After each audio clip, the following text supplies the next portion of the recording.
I'm not who you think I am. I'm Investigator Harris from the DOJ. You're all aware of what this means.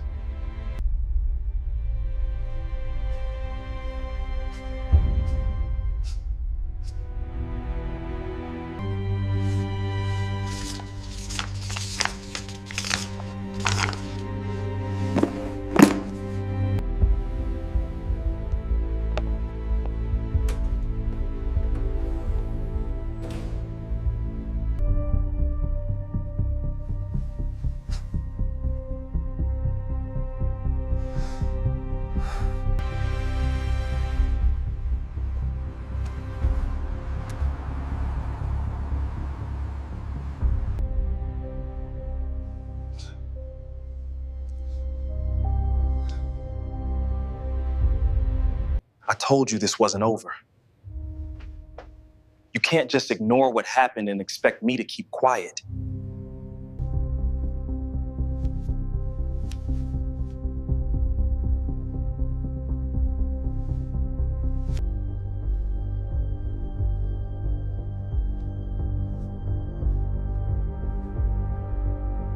The elevator doors opened on the wrong floor. Marcus Reed stepped out into the private dining level of the Westbridge Hotel, where the carpet swallowed sound and the air smelled like lemon polish and old money. He had followed the conference suite sign like anyone would. 10 minutes early, suit-pressed, resuming his briefcase, Hope held carefully behind his ribs. A waiter glanced up, startled, then looked away too fast. Across the hall, a polished oak door stood ajar. Laughter spilled out, sharp, confident, then dropped as Marcus approached. Inside, white linen tables, crystal water glasses, and a semicircle of executives in slate suits turned as one. For half a second, Marcus saw it. The perfect job interview scene. Then a man at the head of the table frowned like Marcus was smoke. Who let him in? Marcus's throat tightened. I'm here for the 10 o'clock. Dana Mills asked me to. Security. The man cut in, not raising his voice, not needing to. Now. A guard appeared from nowhere, palm already lifted, blocking the doorway. Behind him, phones dipped discreetly, recording without permission. Marcus felt every pair of eyes measuring him, deciding what he was before he spoke again. Sir, the guard said polite and hard, you can't be here. Marcus stared at the nameplate on the table. Evan Caldwell, managing director, the same man who had signed the interview invite. Evan's smile was thin as paper. Don't make this difficult. Marcus heard his own heartbeat, steady but loud, and realized the room had already chosen a story. Then the guard's radio crackled. Police are en route. The door swung wider behind Marcus, and the lock clicked shut. Marcus Reed stepped into Hartwell and Price's lobby like he belonged there, because he did. Glass walls, white stone floors, a hush that made every shoe click sound like judgment. The wall clock read 9:58. He'd promised himself. Today, no shrinking, no pleading, just facts, steady breath, and the truth on paper alone once more today. At the reception desk, a blonde woman offered a smile that didn't reach her eyes. Her gaze swept him, fast and sharp, then landed on his hands. Can I help you? She asked. Marcus Reed. 10 o'clock with Dana Mills. Her fingers hovered above the keyboard. Are you dropping something off? No, Marcus said, keeping his tone even. I'm here for the interview. A beat. The smile tightened. Please wait over there, she said, pointing at the seating area. Marcus sat.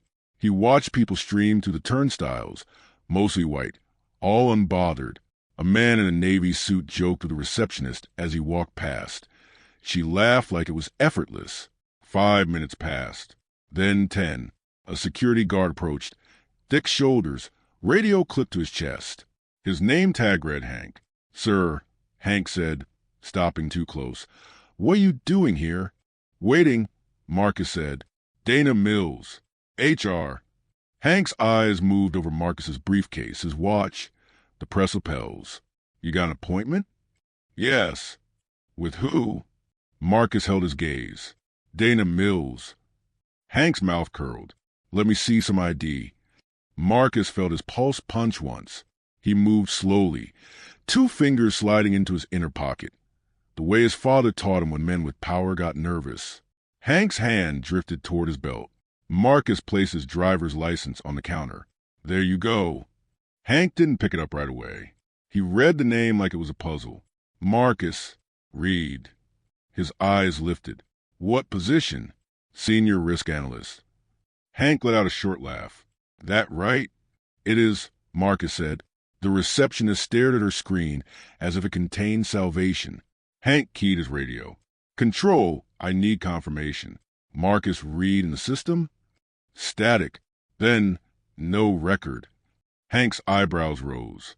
No record, he repeated, louder. Marcus kept his voice calm. I'm a candidate. Of course there's no record. Hank looked pleased anyway. Company policy. No badge, no access. From the elevators, a woman hurried out, tablet in hand. Dana Mills, sharp blazer, tired eyes that warmed the moment she saw him. Marcus, she said, I'm so sorry. I'm right here, Marcus answered. Dana's smile faltered when she noticed Hank. What's going on? Verification, Hank said. Dana frowned. He's my 10 o'clock. He's cleared. Hank shrugged. Control says no record. Because he doesn't work here yet. Dana snapped. She took a breath. Hank, please.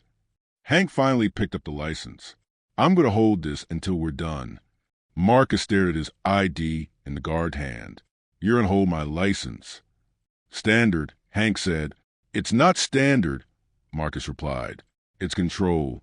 Dana's jaw tightened. Give it back. A man in a tailored gray suit stepped from the elevator area, drawn by the tension. Silver hair, expensive confidence. Evan Caldwell, managing director. Evan looked at Marcus as if he were a stain that didn't belong on marble. Problem? Hank straightened. Possible trespasser. Dana spoke fast. Evan, no. This is our candidate. Evan's gaze flicked to Dana, then returned to Marcus. For what role? Senior risk analyst. Dana said. Evan's lips curved. Ambitious.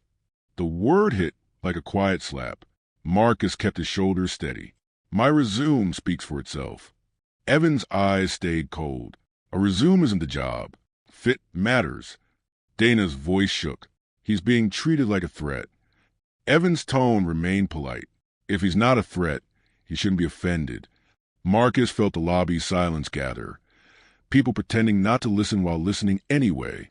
He thought of all the doors he'd watched close on men who looked like him.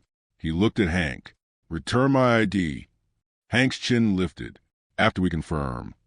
Marcus turned back to Evan. Is this how you welcome talent? Or is this just how you welcome me? Evan's smile sharpened. You're making it about race. No, Marcus said softly. You're making it about power. Dana stepped between them. Evan, let's go upstairs. Evan raised a hand toward Hank like permission. Call it in. If it's real, it'll clear. Hank pressed his radio button. Requesting PD for identity verification. Possible false appointment. Dana's face went pale. Hank, stop. Marcus didn't move. He forced his hands to stay open, visible. He reached into his briefcase, slowly. Hank's hand snapped to his baton. Don't. It's paperwork, Marcus said. He pulled out a folder and placed it on the counter. He opened it to the first page and slid it toward Evan. At the top, Marcus Reed.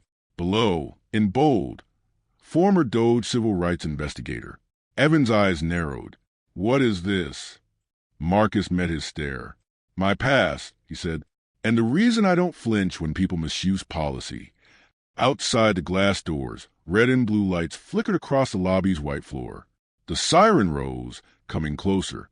The police entered the lobby like punctuation. Quiet, final, impossible to ignore. Two officers, one older with careful face, the other young and restless, eyes already scanning Marcus's hands. Hank stepped aside as if relieved to hand off authority. Evan Caldwell smoothed his cuffs. Gentlemen, Evan said, all civility. Thanks for coming so quickly. What's the issue? The older officer asked.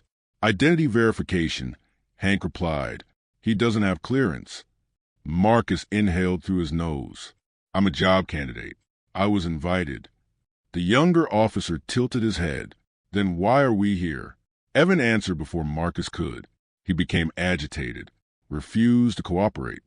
Dana Mills spun toward Evan. That's not true. Evan didn't look at her.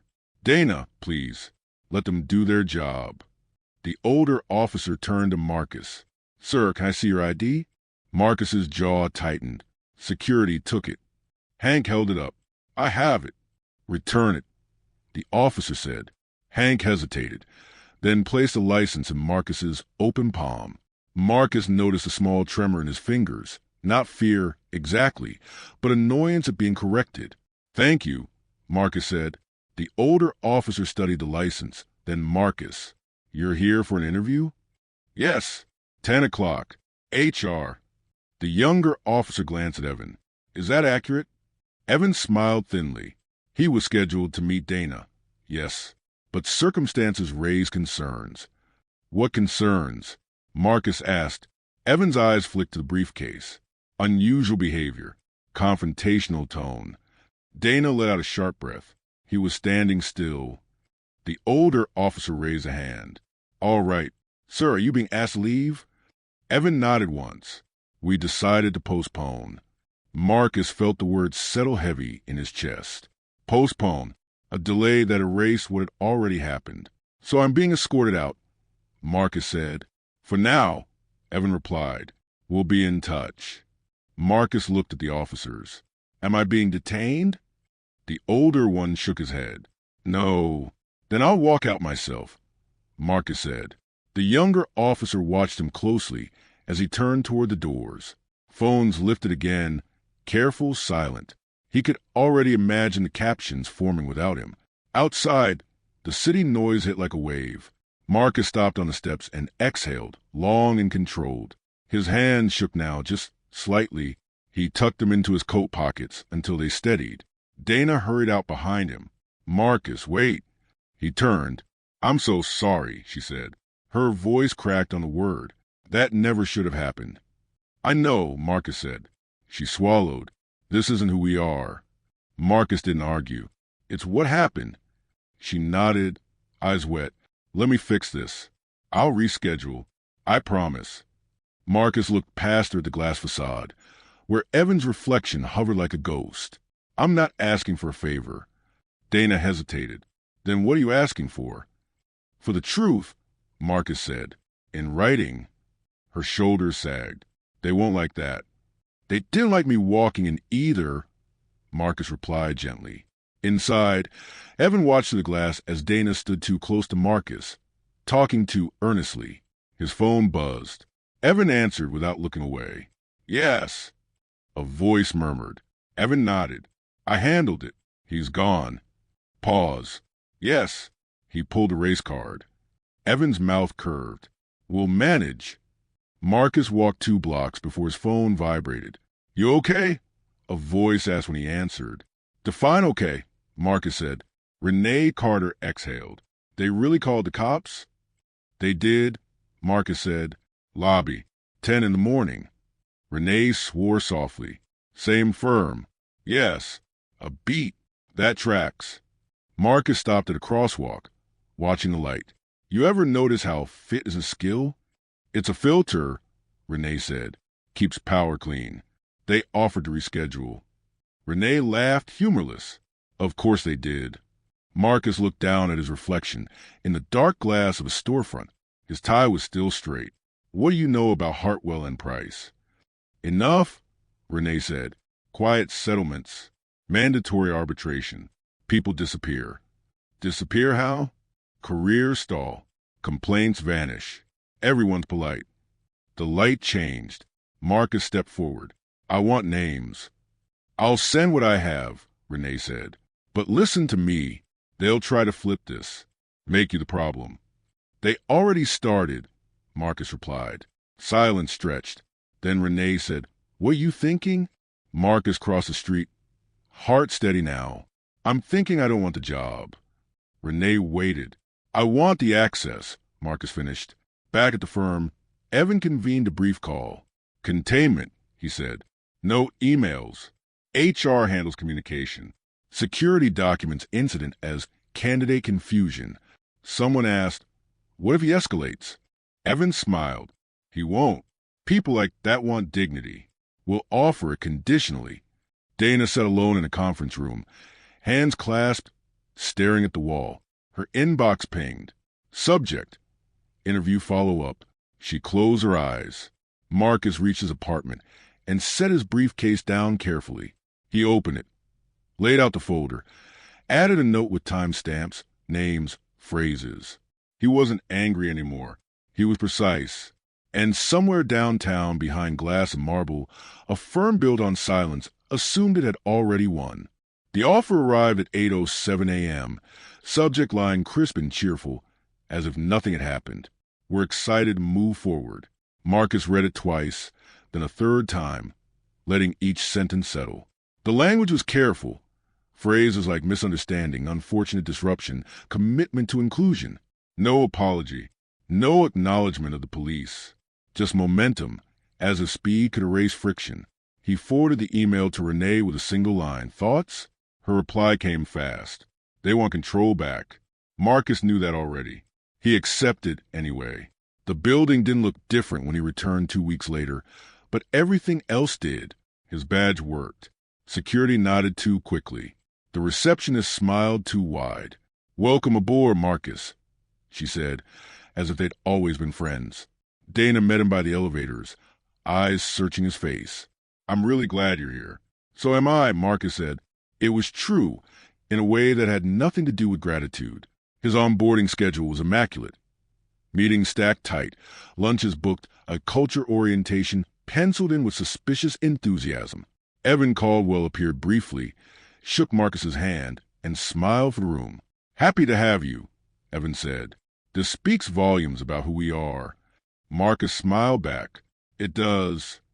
His assigned mentor was Greg Whitman, a senior director with a firm handshake and an easy laugh that never quite reached his eyes. You're a big win for us, Greg said as they walked the floor. Fresh perspective. Experience, Marcus corrected mildly. Greg chuckled. Sure, that too. The first meeting was risk strategy, Marcus's wheelhouse. He spoke twice, each comment precise, grounded. No one interrupted him.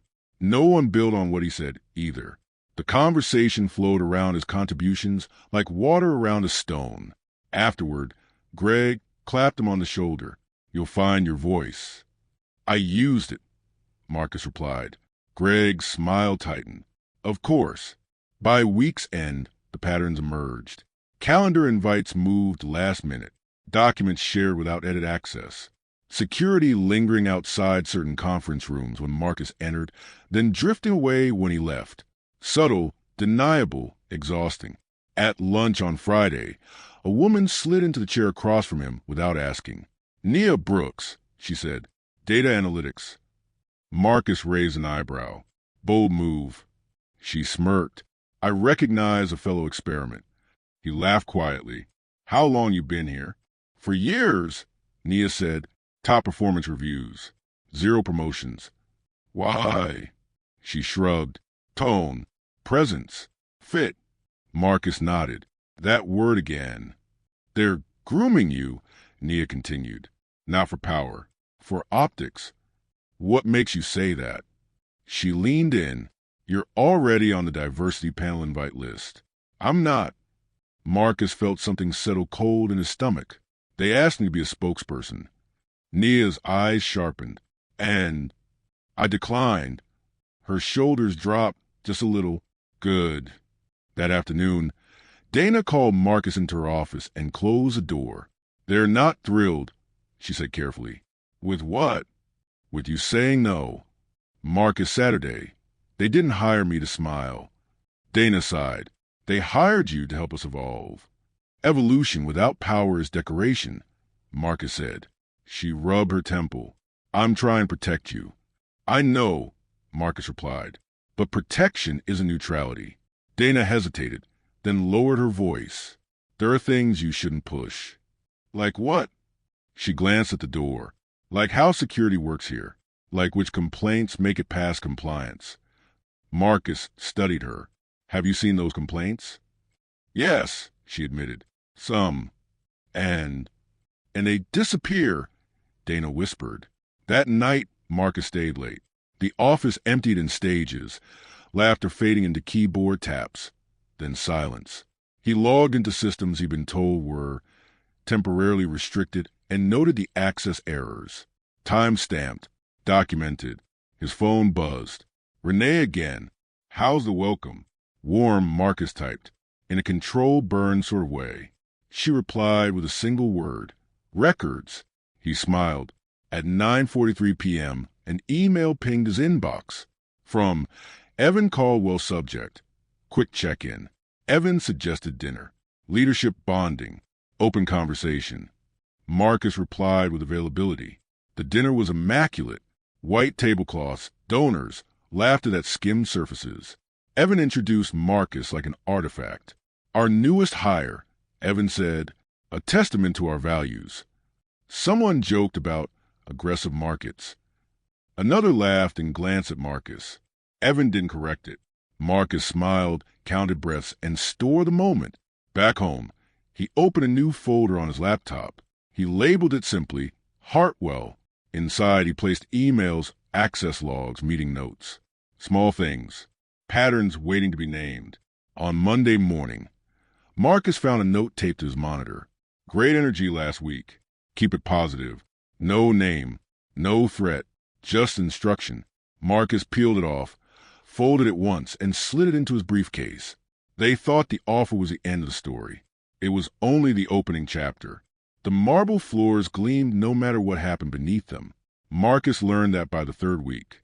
From above, Hartwell and Price looked immaculate. Earnings up, culture panels booked, diversity metrics packaged into slides with soft colors and softer language. From inside, the seams showed if you knew where to press. Marcus pressed carefully. He noticed which clients were label sensitive and quietly reassigned. He noticed how background checks expanded and contracted depending on the candidate. He noticed how the word risk changed meaning depending on who was being discussed. In one meeting, a junior associate proposed a strategy Marcus had used successfully for years. Greg Whitman leaned back. That feels aggressive. Marcus raised his head. It's standard mitigation. Greg smiled thinly. Let's be cautious. Afterward, Marcus caught up to the associate in the hallway. Your analysis was solid. The associate hesitated. Thanks. I was surprised you backed it. Marcus studied him. Why? The man looked around, lowered his voice. Because they don't like when you do. Marcus let that sit. At lunch, Nia joined him again, this time with a stack of printed dashboards. I pulled something weird, she said. Unofficially, she slid a page across the table. It showed client assignments over 5 years. Marcus scanned it. This isn't random. No, Nia said, certain teams get certain clients. Guess which teams handle security-heavy accounts? Marcus exhaled. And guess who's not on those teams? Nia smiled without humor. Guess again. That afternoon, Marcus tried to access incident reports connected to one of those accounts. His screen flashed. Access denied. He forwarded the error to IT. The reply came 10 minutes later. Security limitation. Not applicable to your role. Marcus forwarded it to Dana. She didn't reply. Instead, she appeared at his desk an hour later. We need to talk. In her office, she closed the door and didn't sit. They're watching, she said. Marcus nodded. I know. You're requesting things that raise flags. So does blocking them, Marcus replied. Dana crossed her arms. Evan asked me if you were settling in, and what did you say? She hesitated. I said you were thorough. Marcus smiled faintly. That's not a crime. Here, Dana said, pulling up a chair. It can be. She slid a folder across her desk. No label. These are summaries, she said, not originals. The originals are elsewhere. Marcus flipped through. Internal complaints. Sanitized language. Familiar patterns. Excessive force at firm-sponsored events. Bias screening practices. Security incidents resolved without escalation. Resolved how? Marcus looked up. Who approved these closures? Dana swallowed. You already know. Later that week, Evan invited Marcus to present at a leadership roundtable. Your insights will be valuable, Evan said. Transparency matters. Marcus arrived early. Security stood near the door. Same guard as the lobby incident. Hank. Hank avoided Marcus's eyes. Inside, executives chatted. Evan clapped his hands. Let's begin. Marcus spoke clearly. He talked about risk as consequence, not inconvenience. He talked about patterns, not anecdotes. He avoided accusations. Silence followed. Then someone chuckled. You sound like an activist. Evan smiled. We appreciate passion. Marcus met his gaze. I appreciate accuracy. The meeting ended early. That night, Marcus attended the leadership dinner Evan had promised. Donors filled the room, laughter rolling over candlelight. Evan raised his glass. To tradition and progress. Applause. Later, Evan leaned in close to Marcus. You're doing well, he murmured, but you need to understand the room. Marcus looked around at the chandeliers. I do. Evan's smile hardened. Then understand this. People don't come here to feel accused. Marcus held his gaze. They should come to feel accountable. Evan's eyes flashed and softened. Careful. Aggressive types don't last. The words landed heavy, precise. The next morning, Nia was missing from her desk. Marcus found her in a conference room, hands shaking. They moved my project, she said. No explanation. Marcus sat across from her. Did you speak up? Yes, she whispered. Once. He nodded. That's enough here. He filed a request for review, formal, measured. The system responded automatically. Your request has been received. 2 hours later, Greg stopped by Marcus's desk. Word of advice, Greg said lightly. Don't tilt at windmills. Marcus looked up. I don't believe in windmills. Greg's smile faltered. This place rewards patience. It rewards silence, Marcus replied. That evening, Marcus added new documents to the Hartwell folder. Screenshots, emails, meeting notes. He paused, hands hovering over the keyboard. For the first time, he felt the weight of it. Not fear, but cost. The cost of knowing you can't unknow something. He thought of the marble floors, polished daily, hiding fractures no one wanted named. Beneath the shine, the structure groaned. And Marcus understood then. They weren't afraid of what he might do. They were afraid of what he might prove. The message arrived without a sender. No subject line. No signature. Just a single sentence in Marcus's inbox at 11:18 p.m. If you want to understand how things disappear, look for the file with no name. Marcus didn't reply. He never replied to messages like that. He copied it into the Hartwell folder, added the timestamp, and closed his laptop. Sleep didn't come easily. When it did, it brought old memories, hallways that narrowed, doors that closed quietly, supervisors who smiled while erasing you. He woke before dawn, heart steady but alert, the way it used to be before depositions. At work, he followed a routine until mid-morning, then requested access to archive risk logs, broad enough to look ordinary, specific enough to matter. The system lagged. Then it opened, not fully, just enough. Folders appeared with neat titles and clean dates. And then there was one anomaly, no label, no description, just a string of numbers that didn't match the format. Marcus clicked. Inside were reports that had never reached compliance. Incidents tagged resolved without resolution notes. Security actions justified with words like perception and profile. Police involvement minimized. Names redacted in ways that didn't align with policy. He scrolled slowly, breath shallow. There it was. The lobby incident. His incident. Log as candidate confusion. No further action required. Marcus leaned back, staring at the screen. They hadn't just misrepresented what happened. They'd buried it. He took screenshots, careful to capture metadata. He saved copies to an encrypted drive, then closed the folder and logged out. At lunch, Nia didn't touch her food. They moved me again, she said, this time to support. Marcus met her eyes. They're testing how much you'll take. She laughed softly. I'm tired of being tested. That afternoon, Marcus received a calendar invite titled Culture and Values Initiative. Evan was the organizer. The agenda included a single line featuring Marcus Reed. Marcus forwarded to Dana with 2 words. Did you know? Her reply came an hour later. I didn't agree to this. They met after hours in her office.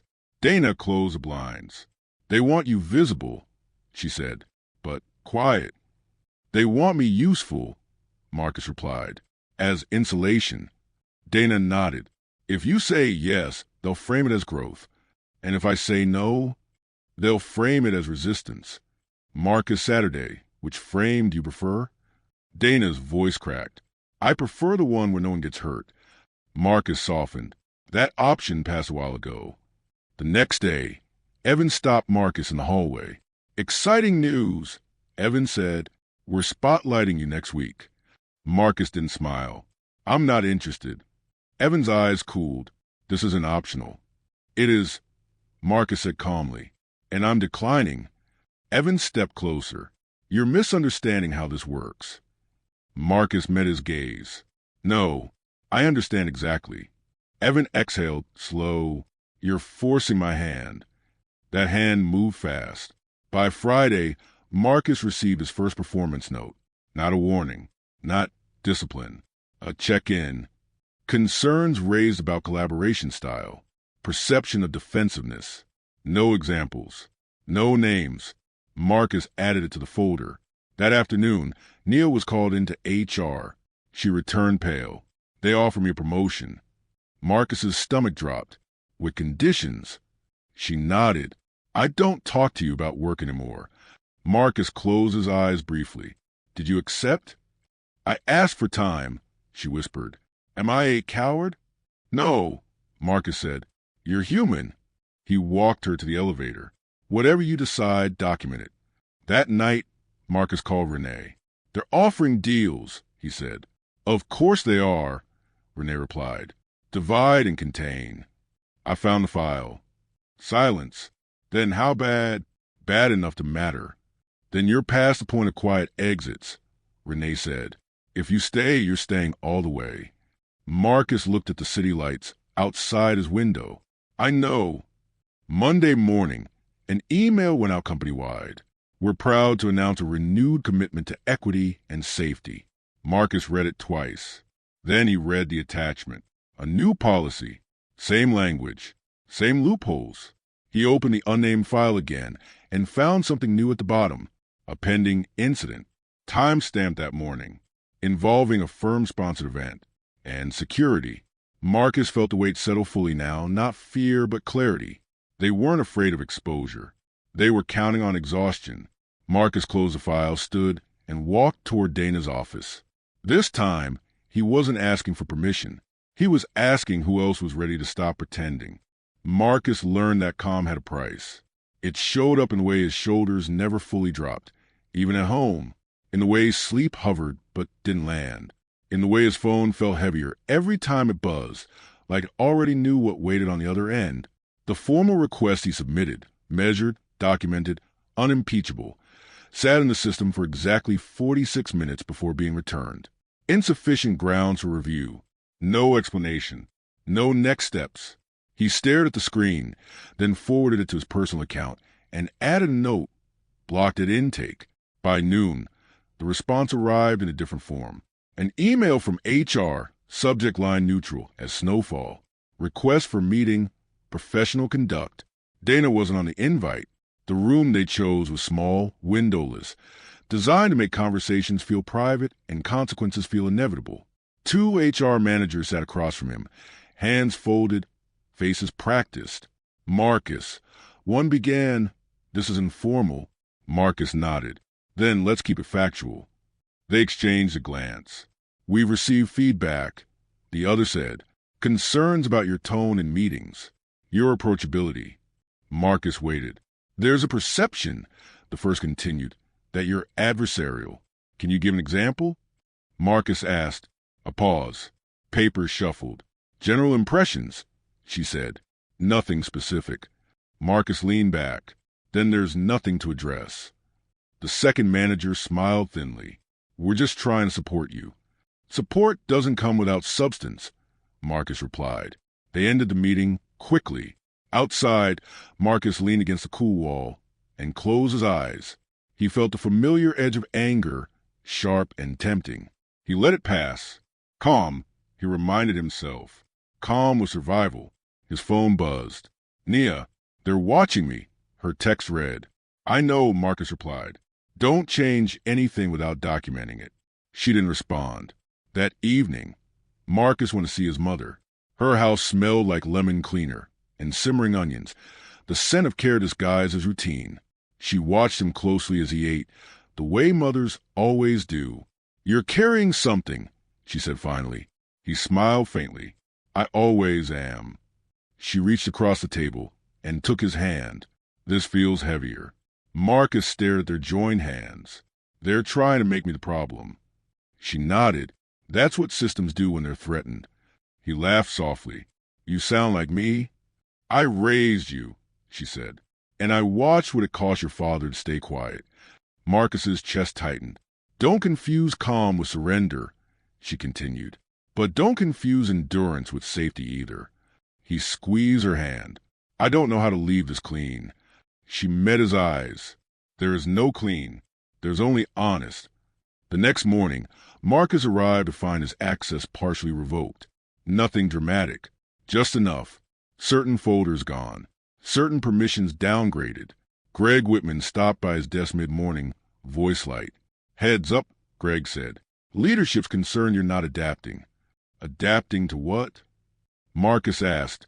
Greg leaned closer. To the culture? Marcus smiled without humor. That's vague by design. Greg straightened. You need to be careful. I am, Marcus replied. That's why I'm documenting this conversation. Greg blinked. You don't need to. I do, Marcus said gently. Greg walked away without another word. At lunch, Marcus found Nia sitting alone in a stairwell, knees pulled to her chest. They told me I could stay, she said without looking up, if I keep my head down. Marcus sat beside her. And I don't think I can, she whispered. But I don't know if I can afford not to. Marcus closed his eyes. He felt the weight of every person who'd had to choose between dignity and rent. You don't owe anyone bravery, he said quietly. Only honesty with yourself. She nodded, tears slipping free. That afternoon, the blow came. An email from compliance. Notice of concern. It alleged Marcus had created a hostile environment through repeated challenges to leadership decisions. It cited unnamed witnesses. It suggested counseling. Marcus read it once. Then again, he forwarded it to Renee with 3 words. They flipped it. Her call came seconds later. They're laying groundwork, she said. Discredit before you're heard. I expected that, Marcus replied. I just hoped it would take longer. Do you have backups? Yes. Do you have witnesses? Some, Marcus said, and some who are afraid. Renee sighed. That's always the math. That night, Marcus sat alone at his kitchen table. Laptop open, documents spread like a quiet battlefield. He felt tired in a way sleep wouldn't fix. He thought about walking away, about closing the folder, about choosing peace. Then he thought about the unnamed file, about the lobby report rewritten, about Nia in the stairwell, about Dana isolated and silent. He opened a new document and titled it Timeline. He wrote until midnight. When he finished, he felt no relief, just resolve. At 12:03 a.m., an email arrived from Evan Caldwell. We need to talk. This doesn't have to get messy. Marcus stared at the words, then closed the laptop. The cost of calm was clear now. It bought time, but it never bought freedom. And Marcus understood the moment he stopped absorbing the pressure quietly, the system would break its own rules to push back. He stood, turned off the light, and let the darkness settle. Tomorrow, he would stop waiting for permission. Tomorrow, he would decide how loud truth needed to be. Marcus didn't sleep well that night. Not because of exhaustion, he was used to that, but because he had to be precise. Every word, every timestamp, every document he had gathered mattered. The system was patient. It waited for you to slip. He wouldn't. By 8 a.m., he was at his desk. Dana appeared a moment later, eyes cautious. They're asking for a meeting with external counsel. she said. A deposition. Marcus felt a rush of adrenaline, sharp and disciplined. Finally, he said, I've been ready. Dana shook her head. They'll try to spin it, make you the problem, make you the antagonist. Just be careful. I'm careful, Marcus replied. I've been careful for months. The conference room was cold, sterile, designed to intimidate without overt threat. A lawyer from an external firm sat across from him, pen poised, expression neutral. 2 HR managers, including Dana, flanked him, while Evan Caldwell sat at the far end, hands folded, smile perfectly composed. Mr. Reed, the attorney began, we're here to clarify recent events at Hartwell and Price. Marcus nodded. I understand. Please describe your interactions with management regarding internal processes, access to information, and the incident in the lobby. He spoke clearly, chronologically. Each statement backed by time-stamped emails, screenshot, and copies of a mysterious unnamed file. His tone was calm, but every word carried weight. Evan watched him, perfectly still, lips pressed in. A pause. Can you provide evidence of any obstruction? The attorney asked. Marcus reached into the folder before him. He pulled out a marked email chain where access requests had been denied, security notes detailing who had been allowed in rooms and when, and internal memos coded to obscure discriminatory patterns. He slid them across the table. Here, every denial, every redirection, every attempt to erase the record. The lawyer flipped through the papers, nodding once. Very thorough. Evan leaned forward, smiling. Mr. Reed, are you trying to imply intentional bias? Marcus met him evenly. I'm implying patterns. The individual actions follow predictable rules. You can call it bias, manipulation, or systemic mismanagement. The facts remain the same. Evan's hand tapped the table lightly, a deliberate gesture of control. You think you're being careful, but your tone alone has unsettled several staff members. Marcus leaned back. Tone without evidence is irrelevant. Facts, names, dates, documentation, that is relevant. The lawyer nodded subtly. Mr. Caldwell, any comment? Evan's smile sharpened. I trust the review will show this was all handled appropriately. Marcus is passionate. Dana's hand lightly touched Marcus's arm. He felt her quiet support. The attorney turned back to him. Have you communicated with others regarding these incidents? Yes, Marcus said, but only to document and corroborate, never to escalate unnecessarily. Everyone involved is aware of their rights and obligations. Questions came in waves. Did he feel threatened? Did he witness retaliation? Did he attempt to bypass internal channels? Marcus answered honestly, concisely, never over-explaining, never apologizing for telling the truth. Hours passed. Notes were scribbled. Questions repeated. Evan attempted a subtle strategy, charm, insinuation, slight incredulity. But Marcus was prepared. He didn't flinch, didn't rise to bait. The deposition had become a theater, and Marcus had learned the lines months ago. At one point, Evan leaned close and whispered, barely audible, "You're making a lot of enemies." Marcus's eyes met his. "I'm making a record." The attorney cleared his throat. "We'll continue tomorrow, same time." Marcus gathered his materials, keeping his hands steady. He walked out, past Evan, past security, past the receptionist who looked uneasy. He felt no triumph, only the quiet satisfaction of truth told methodically. Outside, the city was bright, indifferent. Cars passed. People hurried. But Marcus felt the weight of all the others. Nia, Dana, the candidates who had vanished silently. Their stakes were now intertwined with his. Renee called as he left the building. "How did it go?" "Fact by fact," Marcus said. "I think the system underestimated my patience and my documentation." "Good," she said. "But they'll escalate. Expect it." "I expect it," Marcus replied. "I'm ready." Later that evening, Marcus returned to his apartment and opened the Hartwell folder. He added deposition notes, highlighting moments where leadership attempted to mislead or obscure the record. Each entry was precise, numbered, cross-referenced. He paused on one page, smiling faintly. The lobby incident, once minimized, was now corroborated, time-stamped, undeniable. He thought of Evan Caldwell, the calm, polished predator in tailored suits, who had underestimated the very person he tried to intimidate. The irony wasn't lost. Dana stopped by later, cautious, carrying her own folder. "I've compiled everything I can without breaching HR rules," she said. Marcus nodded. "Thank you. It will help. I hate how this is happening," Dana admitted. "You're part of the truth now," Marcus said gently. "That's powerful." Outside, the lights of the city reflected off glass towers. Somewhere within them, the firm believed it had spun the narrative in its favor. Marcus knew otherwise. By 10 p.m., he had drafted a summary for Renee. He highlighted the critical inconsistencies, flagged moments where witnesses had been pressured, and cataloged evasions. They assumed I'd stay silent. They assumed calm was compliance, he thought.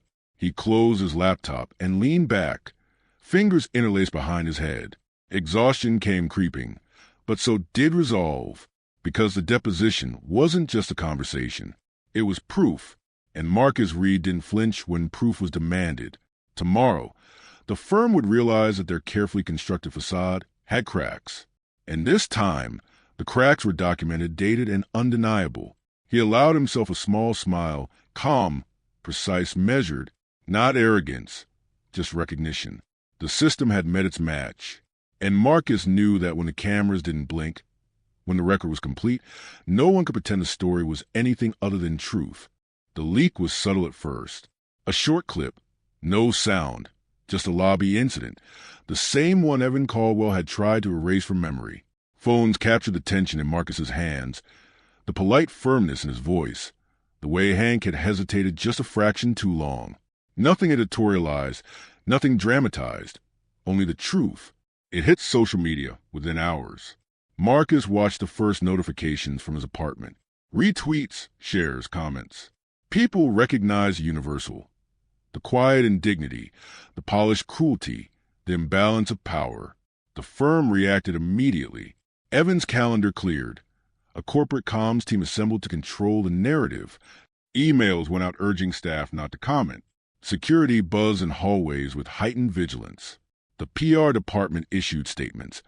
Hartwell and Price remained committed to fairness and inclusion. Marcus smiled faintly. They thought the optics could contain reality. The next morning, Dana appeared at his desk, pale but resolute. "They're panicking," she said. "External counsel called, asking questions they didn't anticipate." "Good," Marcus replied. "Let them scramble. They want you on the panel," Dana continued. "Public-facing, media interviews, transparency showcase." "I said no," Marcus said. "I won't be their shield." Dana hesitated. "You know the stakes." "I know the stakes," Marcus said evenly. "And I'll speak my truth, not theirs." He spent the day meticulously organizing files, evidence, internal memos, and timestamps. Every instance of systemic bias, every document showing obstruction, every anonymous complaint, all cross-referenced. By late afternoon, Marcus had created a comprehensive packet. He sent a secure copy to Renee. "They'll want to silence you." "Let them try," Marcus replied. By evening, a new leak surfaced. Internal emails sanitizing their tone but exposing coded directives. Employees reassigned, incidents minimized, complaints buried. Names blacked out but patterns undeniable. The unnamed file, once hidden, now mirrored in leaked correspondence. News outlets picked up the story. Headlines ran across screens. "Candidate harassed. Police called over interview misunderstanding. Hartwell and Price under scrutiny." Internal emails revealed bias and pattern of discrimination at major firm. Marcus watched calmly as the world shifted around him. Evan Caldwell, for all his carefully constructed composure, had no words prepared. Donors called, demanding answers. Board members requested immediate reports. The institution that had thrived on silence was drowning in its own exposure. At 9:15 p.m., Marcus received a message from Nia. "They call me into HR, trying to scare me, but I won't back down." He replied, "Document everything. You're part of the record now." Her response was immediate. "Thank you." The following morning, Dana walked into Marcus's office, determination on her face. "They asked me to provide full documentation." "They can't stop it now," she said. "You forced transparency." Marcus nodded. That was never the goal. Documentation was. They're trying to spin it, Dana continued. They want to frame you as the whistleblower causing disruption. Let them, Marcus said. The evidence doesn't lie. The firm responded with predictable moves, suspensions, carefully worded internal memos, and attempts to offer hush incentives to employees like Dana and Nia. Marcus forwarded the offers to Renee with a subject line, evidence of containment attempts. Renee's reply was quick, keep everything. Nothing verbal, nothing signed without copy. By late afternoon, Evan's network began to fracture. Allies who once smiled politely during meetings now avoided eye contact. Murmurs circulated, board members demanding clarity, staff questioning directives, HR scrambling. Evan approached Marcus in the hallway. You've escalated this unnecessarily, he said, calm on the surface, tension evident in his shoulders. Marcus stopped. I escalated nothing. I documented. Evan's lips pressed into a line. Public perception matters. Not when it's documented, Marcus said. Not when cameras don't blink and records exist. Evan's eyes flicked away. A flicker of unease crossed his face, the same expression Marcus had seen in lesser guards months ago.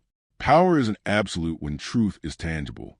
That evening, the news cycle intensified. TV segments reviewed the lobby footage. Analysts noted patterns consistent with discrimination complaints. Social media amplified voices of employees and candidates who had been silenced for years. Marcus watched the coverage in his apartment, a quiet satisfaction settling over him. Dana's email pinged. They've suspended the culture initiative. Leadership wants internal review. They're scrambling. Marcus leaned back. Good, he murmured. Evan? Dana typed. He's cornered. Marcus replied simply. Let him find his own footing. Nia called shortly after. Her voice was steady. They can't spin me out anymore. People are listening. Good, Marcus said. Stay documented. By 11 p.m., Hartwell and Price was a storm contained only by glass walls and marble floors.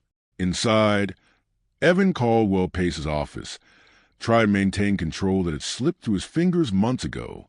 Outside, the city moved on, indifferent yet illuminated by headlines that refused to die. Marcus closed his laptop, watching the reflection of the skyline on the glass. The firm had underestimated the cost of invisibility, and the cameras hadn't blinked once. Tomorrow, the public record would solidify. Investigations would begin. Patterns would be named. Marcus understood fully now. Evan's carefully curated facade was crumbling, not with rage, not with shouting, but with proof. He allowed himself the smallest of smiles, calm, precise, measured. The truth was finally visible. And when the cameras don't blink, no one can lie about what they saw. The day the regulatory letters arrived, Marcus wasn't in his office. He was in the stairwell, watching Nia, who had finally been reassigned to the analytics team she deserved. Her shoulders were squared, her eyes alert, and for the first time in months, she looked like herself again. Dana came up behind him, carrying a stack of printed documents. They're calling for full disclosure, she said. Board level, state compliance, outside counsel. Marcus nodded. It's finally catching up. They're trying to protect Evan, Dana continued, but they can't spin the evidence now. The emails, the files, the footage, it's all too consistent. I didn't do this for revenge, Marcus said. I did it for accountability. Dana studied him, her expression softening. That still counts. By mid-morning, news outlets were broadcasting statements from Hartwell and Price. Evan Caldwell appeared on camera, polished and rehearsed. His words were careful, conciliatory. We are reviewing all internal practices, he said, voice smooth. We remain committed to fairness and equity. Behind him, staff shifted uncomfortably, glances exchanged like silent confessions. Marcus watched the segment online, noting Evan's clipped smile. The cracks were subtle but unmistakable. That smile would haunt him now. One manufactured project confidence, but unable to mask the collapse beneath. By noon, internal memos leaked further. Compliance officers documented leadership interference, security overreach, and retaliation attempts against employees who had spoken up. Hartwell and Price had finally met the consequences of underestimating truth. The firm announced Evans' termination in a carefully worded press release. He had been relieved of duties pending investigation. Staff whispered rumors of potential civil liability, regulatory scrutiny, and reputational fallout. Dana and Marcus met in the conference room later. "They can't undo the damage," she said. "Not now." "Good," Marcus replied. "It's never about vengeance. It's about exposure, transparency, justice in the record." Nia appeared beside them, quietly smiling. "I finally feel like I belong here," she said. "Not as a token, not as a statistic, not as a problem to be managed." Marcus nodded. "You do." Over the next week, resignations rippled through leadership. Staff who had once conspired to suppress complaints were either quietly reassigned or left voluntarily. The firm struggled to maintain its polished exterior, but internally, the structure groaned under the weight of exposed mismanagement. Evan Caldwell attempted to defend himself in private meetings, claiming misunderstanding, miscommunication, and procedural error. But the record spoke louder than any excuse. Each email, each time-stamped interaction, each video frame contradicted his narrative. Marcus received a call from Renee, calm but satisfied. "They're scrambling. Regulators want full cooperation, and Evan's personal liability is being assessed. You did this with evidence, not anger. That's why it sticks." Marcus leaned back in his chair. Evidence is durable. Rage is fleeting. By mid-afternoon, the firm issued a public apology, carefully worded, legally vetted. It acknowledged past missteps and promised reforms. Employees were offered protections and channels for reporting without fear. It was not perfect justice, but it was accountability. Later, Marcus sat alone reflecting. The victory was tempered by cost. Months of careful restraint had taken a toll. His sleep remained restless. Nights carried the memory of scrutiny, harassment, and subtle threats. His family noticed the quiet tension that lingered in his shoulders. Dana stopped by his office with a small envelope. "For you," she said. Inside were letters of gratitude from employees, colleagues, and even clients whose careers had been affected. Marcus read them slowly, each one a reminder that his persistence had impact far beyond his own story. "You've changed things," Dana said softly. "I've just documented them," Marcus replied. "Change required others to act. I just made sure the record existed." At sunset, Marcus walked across the city park near his apartment. The sky burned pink and orange, the noise of traffic fading in the distance. He felt the weight of all he had carried, the tension, the fear, the moral responsibility, but also a measure of relief. He knew the firm would rebuild, but differently now. Systems could be corrected, policies rewritten, oversight increased. And Evan Caldwell, he would face consequences, legal, professional, and reputational. Not because Marcus sought revenge, but because truth, when persistent and documented, refuses to be ignored. Nia joined him on the path. "I feel like we've won," she said, voice hesitant. Marcus smiled faintly.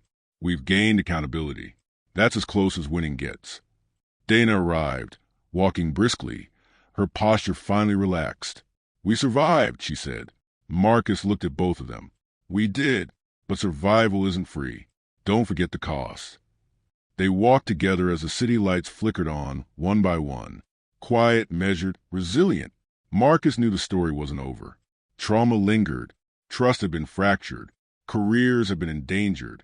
But the system's machinery for silence had been exposed. He pulled his jacket tighter, feeling the crisp evening air. Injustice had been challenged. Power had been checked. And while poetic justice wasn't gentle, it was real. As they exited the park, Marcus paused. He looked back at the city skyline, glass towers reflecting fading light. Somewhere inside, Hartwell and Price still functioned, still polished, still ambitious. But now, every step forward would be shadowed by the truth they had tried to bury. And Marcus Reed, who had once been underestimated, finally understood real power doesn't shout. It documents. It observes. It persists. With that, he walked forward, calm, resilient, and ready for whatever came next. The office felt different the next Monday, not in color or layout, not in lighting or furniture, but in the weight of silence and observation. Conversations were more cautious, polite, sometimes almost forced. Staff had learned, quickly, that the old mechanisms of dismissal and erasure no longer functioned the same way. Marcus walked the halls with a steady stride. His badge clicked against his chest, a simple, factual statement. He was authorized, documented, legitimate. No one stopped him unnecessarily. No one questioned his presence. The unnamed file, the lobby incident, every memo and email now existed in layers of institutional memory too permanent to erase. Dana Mills approached him in the stairwell. She carried 2 mugs of coffee, offering one. "They're still trying to spin the narrative," she said. "Press releases, talking points, soft language." Marcus accepted the mug, warmth spreading through his hands. "Doesn't matter," he said. "The record speaks louder." "They tried to break you," Dana said quietly, "or at least intimidate you." "I didn't give them the satisfaction," Marcus replied. "I stayed precise, documented, patient." She smiled faintly. "And now," Marcus said, "they have to play by rules they can't control." Across the office, Nia Brooks laughed quietly at her desk. She had been reassigned to a leadership track, her work recognized publicly. She waved when Marcus passed, a small gesture, but meaningful. She had survived the subtle exclusions, the quiet tests that had stifled her for years. Marcus felt a surge of satisfaction, not triumph, not gloating, but the clarity that systems could be challenged and altered. At lunch, Marcus, Dana, and Nia met in a nearby cafe. The city buzzed around them, indifferent yet alive, a reminder that life continued even as history was rewritten in small corridors and glass towers. "So," Nia said, stirring her tea, "they can't touch me now?" "Not without documentation," Marcus said. "And now you're part of the record, too." "I thought I had to stay quiet to survive," she said. "I didn't realize visibility could protect me."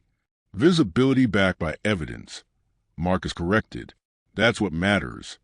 Dana glanced at both of them. "We've won procedural victories, but the emotional cost is still there." Marcus nodded. "I carry it. So do you.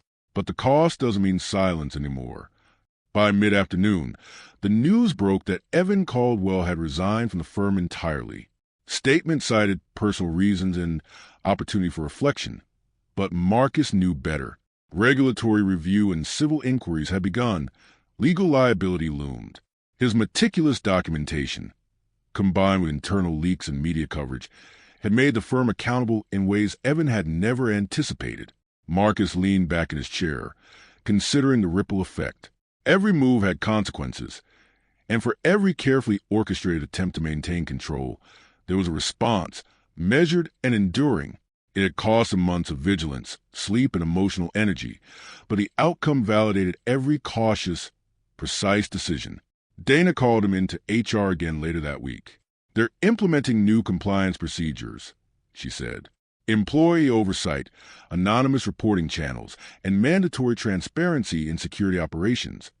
Marcus allowed a small smile. "The system is shifting. But some people," Dana said, hesitating, "they'll resist until the last moment." "Let them," Marcus replied. "Truth doesn't negotiate." By Friday, Marcus received an invitation from a major industry panel, an opportunity to speak on systemic bias in corporate environments. He read it carefully, noted the time, then closed the email. He didn't immediately accept. The moment wasn't about personal gain. It was about ensuring that policies and patterns were exposed, not his own stature. He walked through the office one last time before the weekend, observing. Employees worked without the invisible pressure of fearing erasure. Meetings were more inclusive, though still cautious. Patterns were changing, slowly but undeniably. Later that evening, Marcus returned to his apartment. He opened the Hartwell folder one final time, reviewing the accumulated evidence. He paused on a lobby incident, reading the notes he had meticulously crafted. Then he moved through internal emails, security reports, and deposition transcripts. Every piece told the story he had endured, every entry a marker of resilience and truth. He thought of Nia, of Dana, of every employee who had been silenced quietly over the years. Justice had arrived not in a single dramatic act, But in the painstaking accumulation of fact over fear, Marcus closed the laptop and leaned back, allowing himself a moment of quiet reflection. The work had been relentless, but it had created something enduring, a record, accountability, change. He thought of the world outside his apartment window, streetlights glowing against the fading city sun, distant traffic, and the hum of life continuing despite everything. Tomorrow, the world would keep moving. Hartwell and Price would continue to operate, but differently now. Policies rewritten, oversight strengthened, and the knowledge that transparency could not be ignored. Marcus reached for his phone and sent a single message to Nia and Dana. We did what needed to be done. Now we live with it. Her reply came almost instantly, and we're stronger for it. Dana's, truth survives. So do we. Marcus smiled faintly. Poetic justice had arrived, not in screams or vengeance, but in exposure, consequence, and the simple endurance of fact. It wasn't gentle. It carried weight, fatigue, and the reminder of cost. But it was real. He leaned back, letting the evening settle. He thought of calm corridors, marble floors, and the hollow confidence of those who underestimated him. They had learned too late that documentation outweighs intimidation. Truth, once persistent, refuses to be erased. And Marcus Reed, underestimated for far too long, had finally reclaimed not only his dignity but the power of accountability. He turned off the lights, letting the room fade into quiet, and for the first time in months, allowed himself to feel a measure of peace. The system had been challenged, the perpetrators exposed. And while scars remained, Marcus knew the story he had built. The story of evidence, patience, and unwavering integrity would outlast any shadow Evan Caldwell or the firm could cast. He closed the door behind him. Outside, the city kept moving, unaware that a reckoning had quietly reshaped one corner of its polished glass towers. Inside, Marcus breathed deep, finally ready for the next chapter of his life.